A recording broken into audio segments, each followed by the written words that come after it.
प्यारे बच्चों, आज मैं आपको साइंस कंटिन्यू करवाते हुए इसका जो चैप्टर चल रहा था अमल क्षार एवं लवण एनसीईआरटी क्लास 10th का, इसका मैं आज 6 पार्ट लेके आया हूं। इससे पहले मैंने पार्ट 1, 2, 3, 4, 5 करवा दिए हैं, तो आप लोग उन वीडियोस को भी देखिए। और आपको मैं ये कहना चाहता हूं कि आप यदि मेरी वीडियो को देख रहे हो तो आप चैनल को सब्सक्राइब जरूर कर लीजिए। थोड़ा आपकी भी मुझे सपोर्ट की जरूरत है, क्योंकि मैं जब वीडियो बनाता हूं तो वीडियो बनाने के लिए मेहनत करनी पड़ती है। इसको पहले कंटेंट को लिखा जाता है, फिर उसको फिर पढ़ाया जाता है। तो आपसे एक ही निवेदन है कि आप लोग चैनल को सब्सक्राइब कर लो, जिससे क्या है कि मेरा जो एक्साइटमेंट बढ़े, मुझे भी लगे कि मैं अच्छा कंटेंट दे रहा हूं बच्चों को और बच्चे मुझे पसंद कर रहे हैं। तो चलते हैं अपने टॉपिक की ओर। टॉपिक अपना आज क्या है? आज मैं आपको दैनिक जीवन के अंदर, दैनिक जीवन में कुछ पदार्थ जो उपयोग करते हैं उनके बारे में बताने वाला हूं, जो आपकी एनसीईआरटी के अंदर दिया हुआ है। तो देखो कौन कौन से हैं वो। एक दे रखा आपका सोडियम हाइड्रोक्साइड, सोडियम हाइड्रोक्साइड, ठीक है। एक अपने को दे रखा है विरंजक चूर्ण, विरंजक चूर्ण। और एक अपने करेंगे बेकिंग सोडा, बेकिंग सोडा। और एक करेंगे अपने धावन सोडा, जिसको वॉशिंग सोडा बोलते हैं, धावन सोडा, जिसको बोलते हैं अपने वॉशिंग सोडा, वॉशिंग सोडा। और एक अपने करेंगे पीओपी, पीओपी, जिसको बोलते हैं plaster of Paris, plaster, plaster of Paris. इनके उपयोग क्या है, इनको कैसे बनाया जाता है, वो अपने इस क्लास के अंदर डिटेल से समझेंगे। आपको इसके अंदर एक बात ध्यान रखनी है, जितने भी ये सोडियम हाइड्रोक्साइड है, विरंजक चूर्ण हो गया, बेकिंग सोडा हो गया, धामन सोडा हो गया, ठीक है, इनके लिए जो कच्चा पदार्थ होता है, कच्चा पदार्थ सोडियम क्लोराइड है। इन सारों को ही सोडियम क्लोराइड से बनाया जाता है। ये चीजें आपको भी ध्यान रखनी है, ठीक है। तो इनके उपयोग देखते हैं, इनको किस तरह बनाया जाते हैं, वो अपने इसको डिटेल से समझते हैं। देखते हैं, सबसे पहले देखते हैं अपने सोडियम हाइड्रोक्साइड। तब आप देखो कि NaCl कच्चा पदार्थ है, ठीक है, ये बात ध्यान रखना। थोड़ा सा NaCl देख लेते हैं कि NaCl को कैसे बनाया जाता है। NaCl क्या है, ये मैंने आपको पहले भी बता दिया है, फिर भी दोबारा मैं बता रहा हूं, थोड़ा सा आइडिया हो जाएगा, रिवाइज हो जाएगा आपको। देखो NaOH, ठीक है, प्लस HCl, क्षार, और अपने मिला रहे थे लवण। इसको मिलाने से क्या बना था, Na पॉजिटिव Cl नेगेटिव, तो क्या बन गया NaCl, साथ में बना था जल बना था। तो क्षार और लवण, सॉरी ये अम्ल है, क्षार और अम्ल को मिलाने से ये लवण बनता है और साथ में अपने पास जल बनता है। इस चीज को आप ध्यान रखना, ठीक है। अब देखते हैं अपने पहला टॉपिक इसके अंदर, सोडियम हाइड्रोक्साइड, सोडियम हाइड्रोक्साइड।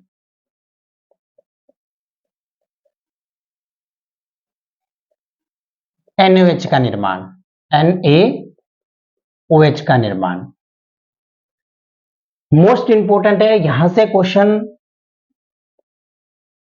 बहुत बार एग्जाम के अंदर आया है इस सोडियम हाइड्रोक्साइड से। अब देखो, जैसे ही अपने NaCl के जलीय विलयन में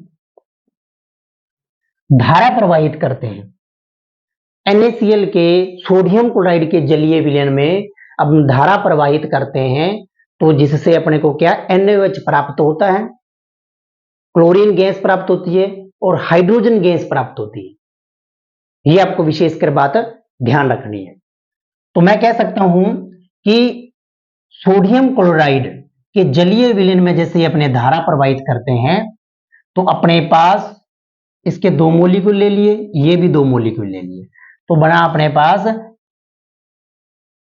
NaOH 2NaOH 2NaOH plus 2NaOH plus Cl2 plus H2 hydrogen gas. तो मैं लिख सकता हूं कि सोडियम क्लोराइड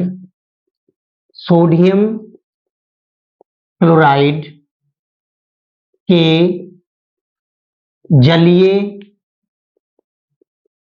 विलयन में धारा प्रवाहित करने पर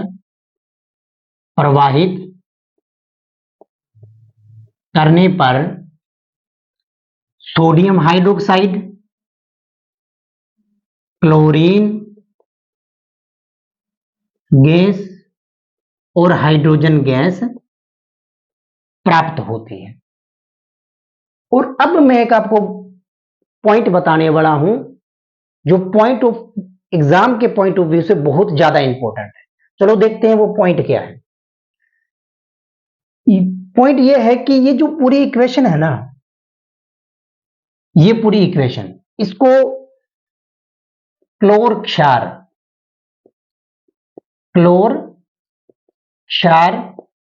अभिक्रिया कहते हैं। बहुत इंपॉर्टेंट है ये। और ये जो क्लोर क्षार अभिक्रिया एग्जाम में बार बार रिपीट होता है, तो ये मोस्ट इंपॉर्टेंट है। आरआरबी ग्रुप डी के अंदर आया हुआ है, आरआरबी एनटीपीसी के अंदर आया हुआ है जो पिछले एग्जाम हुए हैं। तो ये क्लोर क्षार अभिक्रिया कौन सी है, इससे बनने वाले उत्पाद कौन कौन से हैं, ऑप्शन बना के दे दिए थे, ये कौन सा प्रोडक्ट बनता है। तो आपको ध्यान रखना है सोडियम हाइड्रोक्साइड। क्लोर क्षार इसको क्यों बोलते हैं? क्लोर क्षार क्या है? NaOH जो क्षार बन रहा है वो NaOH है। और क्लोर क्या है? क्लोर का मतलब क्लोरीन गैस होगी, ठीक है। क्षार क्या हो गया? NaOH, क्लोरीन, इसके अंदर क्लोर क्या है? क्लोरीन होगी। तो इस प्रकार इसको क्लोर क्षार अभिक्रिया बोलते हैं, ठीक है। इस बात का आपको ध्यान रखना है। सोडियम क्लोराइड के जलीय विलयन में जब धारा प्रवाहित करते हैं तो ये सोडियम हाइड्रोक्साइड, क्लोरीन गैस और हाइड्रोजन गैस प्रोडक्ट बनाता है। तो अब ये इसके अंदर आपको एक और बात ध्यान रखनी है, ये जो क्लोरीन गैस बनती है ये एनोड पर बनती है, और एनोड क्या होता है? प्लस का होता है। ये चीज आपको ध्यान रखनी है। और जो हाइड्रोजन गैस बनती है, हाइड्रोजन गैस कैथोड पर बनती है, और ये कैथोड अपने को पता है नेगेटिव होता है। और दूसरा बात, जो NaOH बनता है ये भी कैथोड पर ही बनता है। कैथोड का जहां विलयन, कैथोड जिस विलयन में होता है, ठीक है, वहां बनती है। आपको ये बात भी ध्यान रखनी है। कैथोड पर हाइड्रोजन गैस बनती है और एनोड पर क्लोरीन गैस बनती है, और कैथोड पर ही NaOH का विलयन प्राप्त होता है अपने को। ये आपको विशेषकर बातें ध्यान रखनी है। सोडियम हाइड्रोक्साइड के अंदर इतना ही इंपॉर्टेंट है। और अब अपन देखते हैं दूसरा विरंजक चूर्ण। बात करते हैं विरंजक चूर्ण की।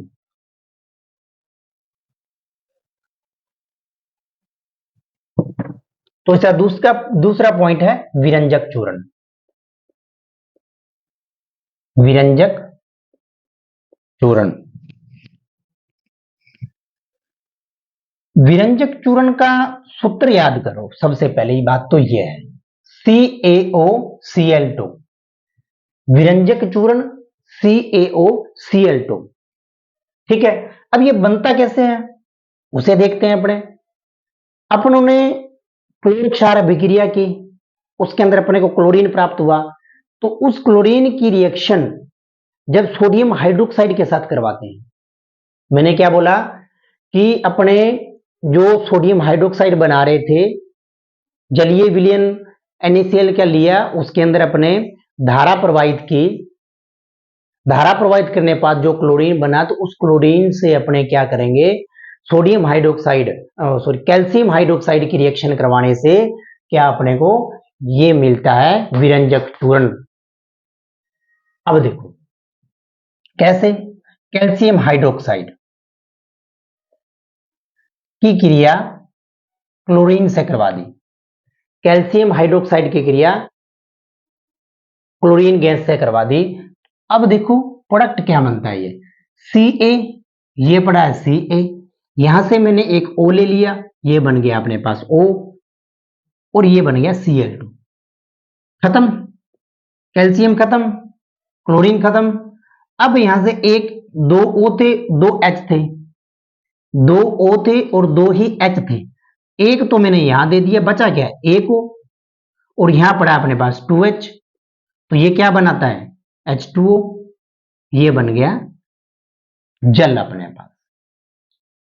तो विरंजक चूर्ण बनाने के लिए ये होता क्या है, कई बार मैंने आपको बता दिया है, कैल्शियम हाइड्रोक्साइड होता क्या है, बूझा हुआ चूना, बूझा हुआ चूना। और बिना बूझा हुआ चूना, बिना बूझा हुआ चूना कौन सा होता है,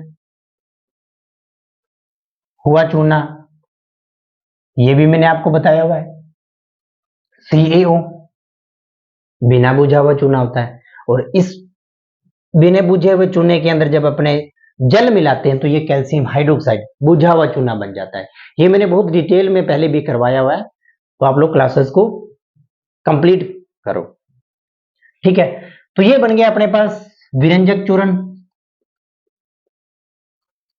विरंजक चूर्ण।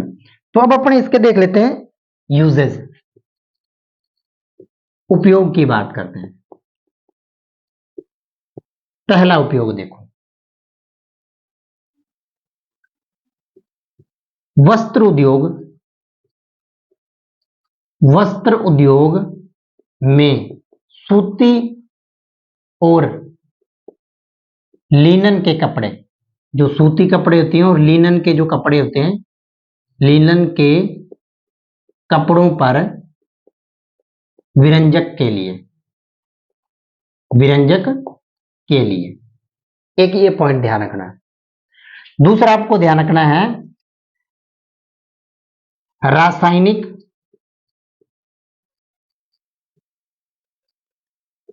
उद्योग में उपचायक के रूप में, उपचायक के रूप में। और तीसरा पॉइंट आपको इसके अंदर ध्यान रखना है, जो पीने का पानी होता है उसको जीवाणु मुक्त करने के लिए, पीने के पानी, पीने के पानी, पीने के पानी को जीवाणु मुक्त करने के लिए, जीवाणु मुक्त करने के लिए, मुक्त करने के लिए, ये आपको 3 पॉइंट इसके अंदर ध्यान रखना है। कागज की जो फैक्ट्री होती है उस पे जो विरंजक, वहां जो साफ कपड़ा यूज करते हैं उसको भी विरंजक के, उस पर भी विरंजक के रूप में इसका उपयोग करते हैं। ये भी थोड़ा सा पॉइंट आप ध्यान रख लेना। लेकिन ये जो 3 हैं जो मोस्ट इंपॉर्टेंट है, इनको आप विशेषकर ध्यान रख लेना, पीने के पानी को जीवाणु मुक्त करने के लिए। ठीक है, ये 2 पॉइंट अपने कर लिए, एक तो सोडियम हाइड्रोक्साइड, एक कर लिया अपने विरंजक चूर्ण। अब हम इसी के तीसरे पॉइंट पे चलते हैं, बेकिंग सोडा। बहुत ही इंपॉर्टेंट है ये तीसरा पॉइंट।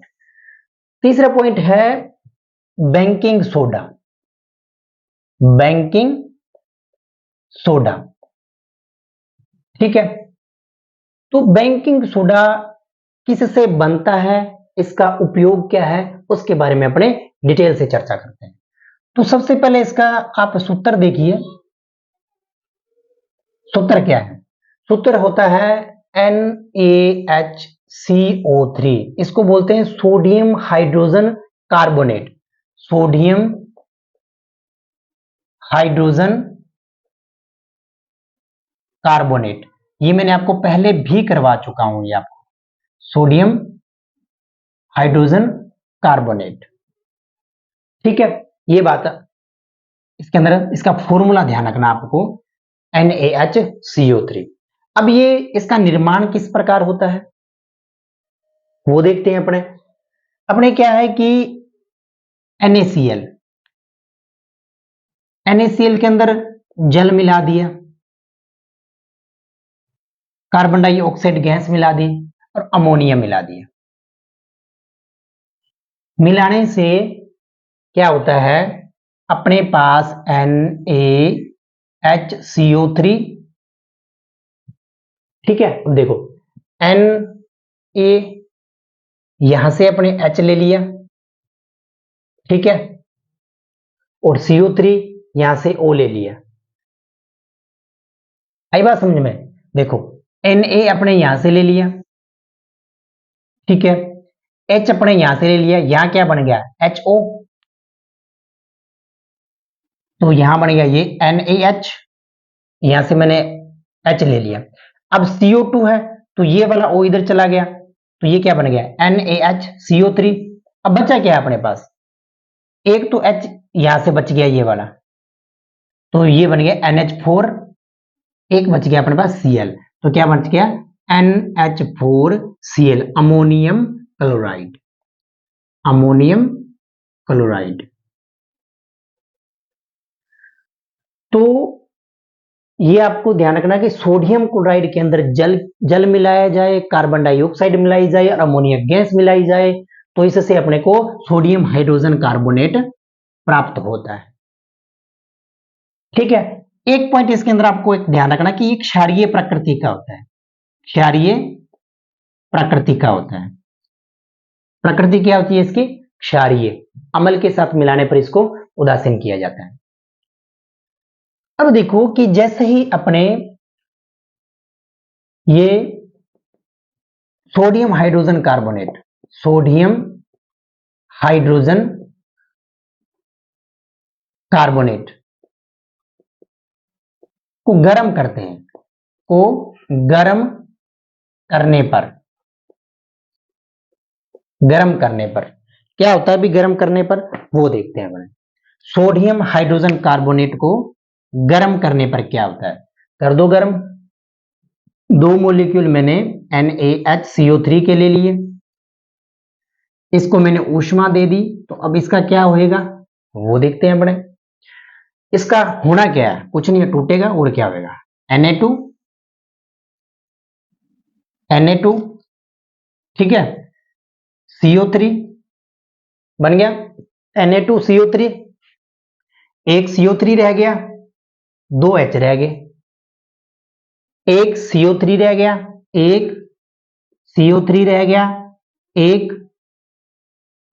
दो H रह गए। तो अब आप सोच के देखो कि इससे अपने क्या बना सकते हैं। एक CO3 रह गया, दो H रह गए, दो H का मतलब है H2O, H2O बन गया, यहां से O इसके पास आ गया एक, यहां क्या बन गया CO2, तो ये बन गया CO2। तो कहने का मतलब है जब सोडियम हाइड्रोजन कार्बोनेट को गर्म किया जाता है तो सोडियम कार्बोनेट बनता है, जल बनता है और कार्बन डाइऑक्साइड गैस बनती है। महत्वपूर्ण है ये। ठीक है, तो इसको अपने गर्म भी कर दिया, प्रोडक्ट बना दिया सोडियम कार्बोनेट। अब इसका देखते हैं अपने उपयोग, जो बहुत ही महत्वपूर्ण है। इसके उपयोग की बात करते हैं अपने।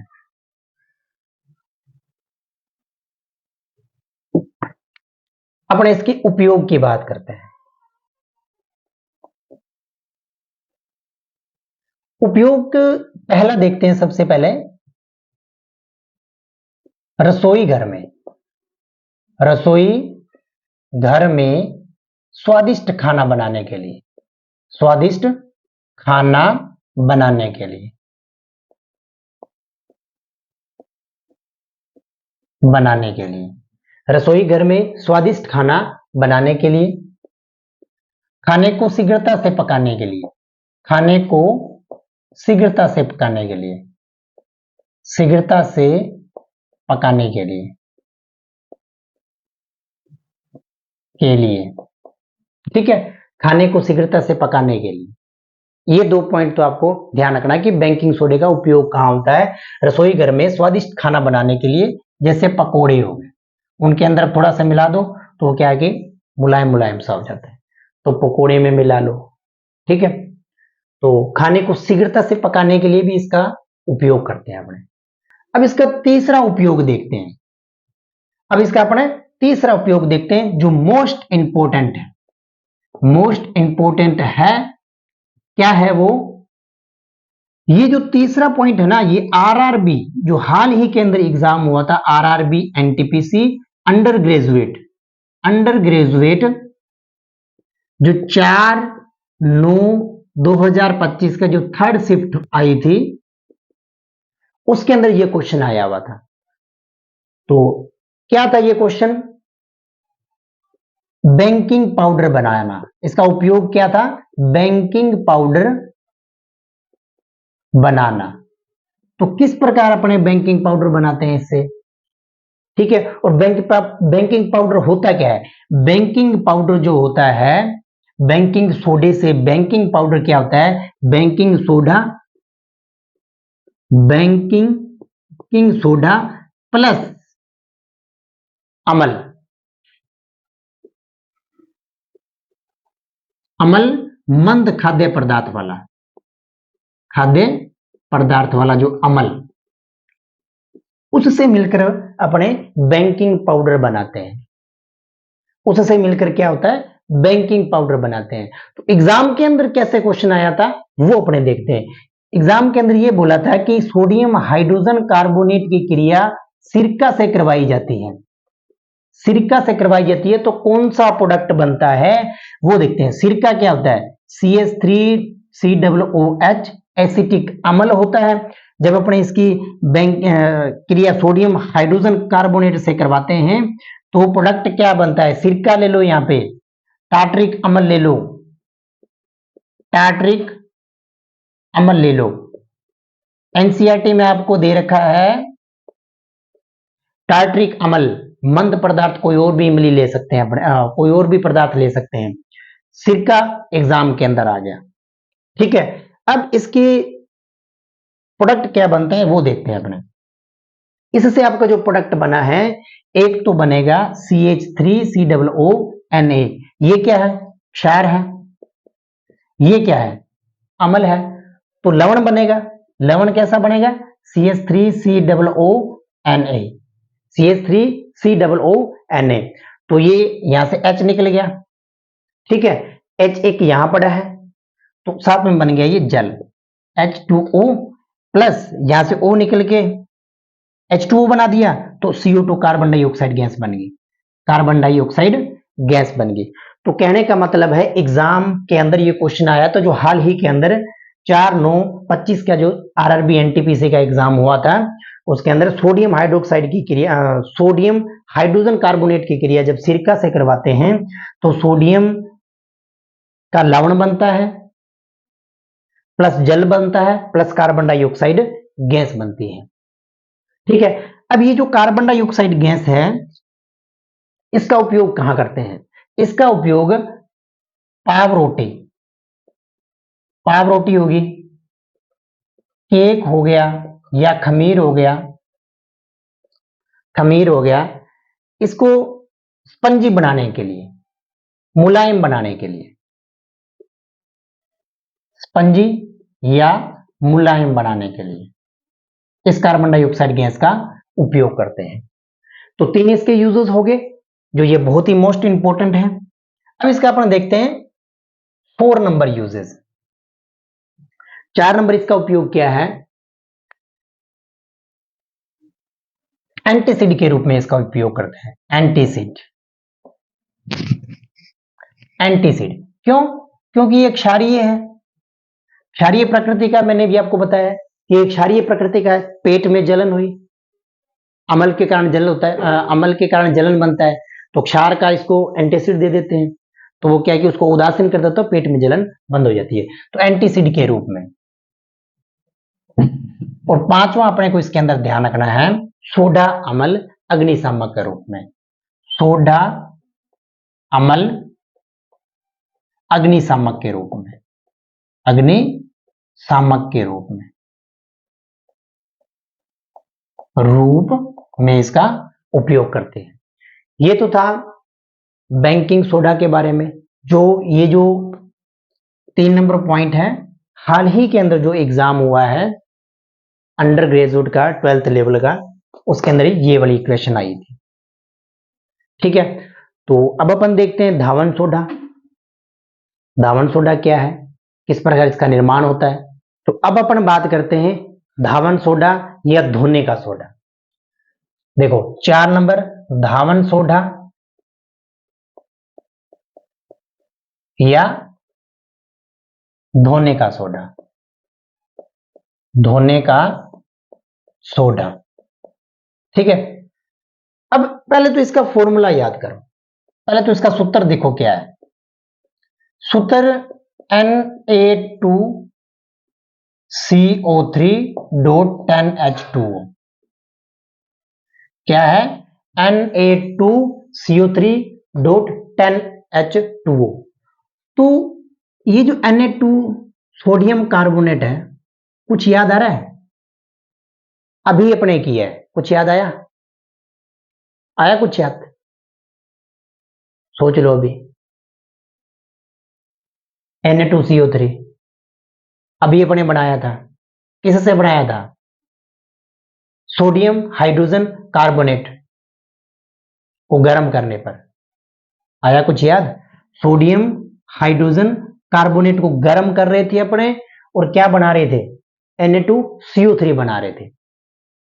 ठीक है, तो सोडियम हाइड्रोजन कार्बोनेट को अपने गर्म कर रहे थे, गरम सोडियम हाइड्रोजन कार्बोनेट को गरम कर रहे थे, तो क्या बना रहे थे? Na2CO3 बना रहे थे।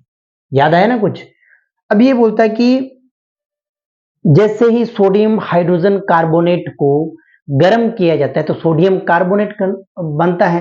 अब सोडियम कार्बोनेट को पुनः क्रिस्टलीकरण करने पर पुनः इसके अंदर जल मिलाया जाता है, तो अपने पास क्या बनता है? धावन सोडा या धोने का सोडा बनता है। बस ये चीज ध्यान रखनी है। तो पुनः क्रिस्टलीकरण, पुनः क्रिस्टलीकरण,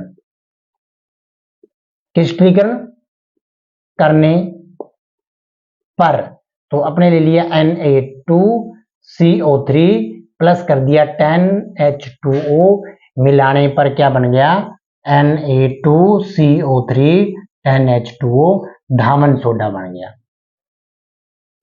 ठीक है, ये बात आपको ध्यान रखनी है। ये वाला प्रोडक्ट तो आप बना ही लोगे आगे, ये आप लोग लिख लेना, अभी मैंने करवाया है। ठीक है, तो ये बन गया अभी धावन सोडा, वॉशिंग सोडा भी इसको बोलते हैं, वॉशिंग सोडा। ठीक है, अब इसका उपयोग देख लेते हैं। उपयोग क्या है? कांच, साबुन एवं कागज उद्योग में, बोरेक्स के निर्माण में। बोरेक्स क्या था? सोडियम का एक यौगिक होता है। बोरेक्स के निर्माण में, घरों में साफ सफाई में, जल की स्थायी कठोरता को हटाने के लिए, ये इसमें आप एक ध्यान रख लेना, जल की स्थायी कठोरता को हटाने के लिए, ये थोड़ा सा इंपॉर्टेंट है। लिख के इसलिए लाया हूं क्योंकि क्लास थोड़ी लंबी हो रही है, तो इसलिए मैंने लिख दिया। तो जल की स्थायी कठोरता को हटाने के लिए इसका उपयोग करते हैं। तो अब देखते हैं अपने 5वां इसके अंदर पॉइंट, प्लास्टर ऑफ पेरिस। अब अपन देखते हैं इसका 5वां पॉइंट और अंतिम पॉइंट,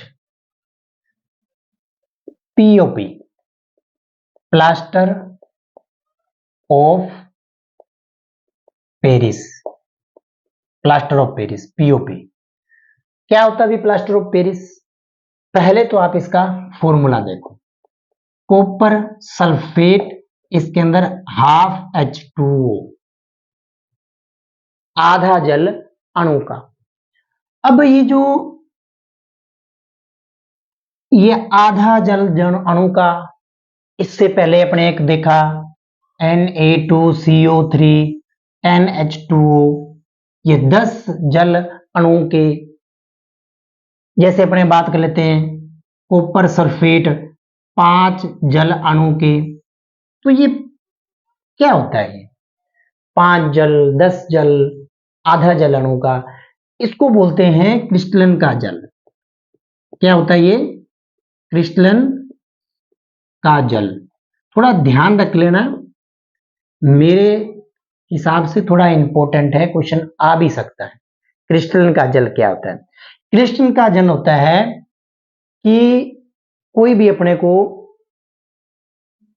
ये दे रखा है लवण, तो इसके अंदर एक सूत्र के अंदर एक इकाई लवण के अंदर जितने भी जल के अणु होते हैं उन्हें क्या बोलते हैं? क्रिस्टलन का जल बोलते हैं। इसके अंदर 10 क्रिस्टलन के जल हो गए, इसके अंदर 5 क्रिस्टलन के जल हो गए, और इसके अंदर आधा क्रिस्टलन का जल हो गया। बस आपको इतना ही बात ध्यान रखनी, ज्यादा इसके अंदर डिटेल में आपको नहीं जाना है। तो ये था क्रिस्टलन का जल। ये जो होता है ना 10H2O 5H2O, आपको ये ध्यान रखना ये क्रिस्टलन का जल होता है, ठीक है। तो अब अपने बात कर रहे थे को इसकी पीओपी की। पीओपी पहले तो देखो बनता कैसे है, बनता कैसे है। अब आप देखो कि कॉपर सल्फेट के जब 2 जल के अणु आ गए, 2 जल के अणु आ गए, तो इसको अपने बोलते हैं जिप्सम। ये होता है जिप्सम। जब इसको 373 केल्विन पर गर्म किया जाता है, 373 केल्विन पर गर्म किया जाता है, तो ये क्या बन जाता है? कॉपर सल्फेट का आधा, कॉपर सल्फेट और आधा जल का अणु, यही क्या है? पीओपी है। इसी को क्या बोलते हैं? पीओपी बोलते हैं, ठीक है। आपको ये ध्यान रखनी है। और इसका उपयोग की बात करें, सबको ही पता है पीओपी टूटी हुई हड्डियों पर लेप लगाते हैं। क्या है? लेप लगाते हैं, ठीक है। आपको ये विशेषकर ध्यान रखना। अब देखो ये जो प्लास्टर ऑफ पेरिस होता है ना, इसकी एक और विशेषता होती है कि प्लास्टर ऑफ पेरिस अपने पास है चूर्ण है इसका, प्लास्टर ऑफ पेरिस का। इसको जैसे ही जल में मिलाते हैं ना, ये वापिस जिप्सम बन जाता है और कठोर वैसा का वैसा हो जाता है। क्यों? क्योंकि अपने पास क्या होता है, ये जो पीओपी होता है पाउडर होता है, पाउडर होता है। तो जैसे ही इसको जल के अंदर मिलाते हैं और लेप करते हैं, तो ये कठोर बन जाता है कुछ ही टाइम के अंदर, तो वापस से जिप्सम बन जाता है। ये भी आपको एक बात ध्यान रखनी है। एक बात ध्यान रखनी है, कॉपर सल्फेट, ये जो मैंने आपको पहले बताया था कॉपर सल्फेट 5H2O, जब इसको गर्म करते हैं ना, गर्म करने पर कॉपर सल्फेट इसको गर्म करते हैं, गर्म करने पर ये रंग क्या हो जाता है? श्वेत रंग का हो जाता है, श्वेत रंग का हो जाता है गर्म करने पर। क्रिस्टल को क्या है कि गर्म करने पर श्वेत रंग का हो जाता है, और पुनः जल में मिलाने पर, जल में मिलाने पर ये पहले क्या था? नीले रंग का था। कॉपर सल्फेट मैंने आपको पहले क्लास में बताया हुआ है, नीले रंग का होता है कॉपर सल्फेट। तो गर्म किया तो ये सफेद रंग का हो गया। पुनः जल में मिलाने पर इसका रंग वापिस नीला हो जाता है। मिलाने पर रंग वापिस नीला हो जाता है, वापिस नीला हो जाता है। तो प्यारे बच्चों, ये थी आज की क्लास, बहुत ही शानदार, बहुत ही मजेदार। यदि आपको वीडियो पसंद आई है तो वीडियो को लाइक करना, चैनल को सब्सक्राइब करो आप वीडियो देखते हो और आगे बढ़ जाते हो। देखा और आगे बढ़ा, ऐसा काम नहीं करो। चैनल को सब्सक्राइब जरूर कर लो, जिससे क्या है कि नोटिफिकेशन भी आपको मिल जाए। नोटिफिकेशन मिल जाए, कोई कंटेंट बढ़िया मिल जाए, कोई पढ़ लोगे आप। अब ये इतना इंपॉर्टेंट करवाया है मैंने, एक क्वेश्चन भी आपको करवा दिया इसके अंदर कि अंडर ग्रेजुएट जो हाल ही के अंदर एग्जाम हुआ है एनटीपीसी का, तो समझो कितना एनालाइज किया है मैंने। हाल ही के अंदर जो एग्जाम हुआ है उसके अंदर क्वेश्चन मैंने आपको करवा दिए है। और क्या करवाऊं बताओ? चांद ताड़े तोड़ लाऊं क्या? एक ही तो सब्सक्राइब करना है, कर दो बस। कंटेंट देना मेरा काम। तो थैंक्स फॉर वॉचिंग।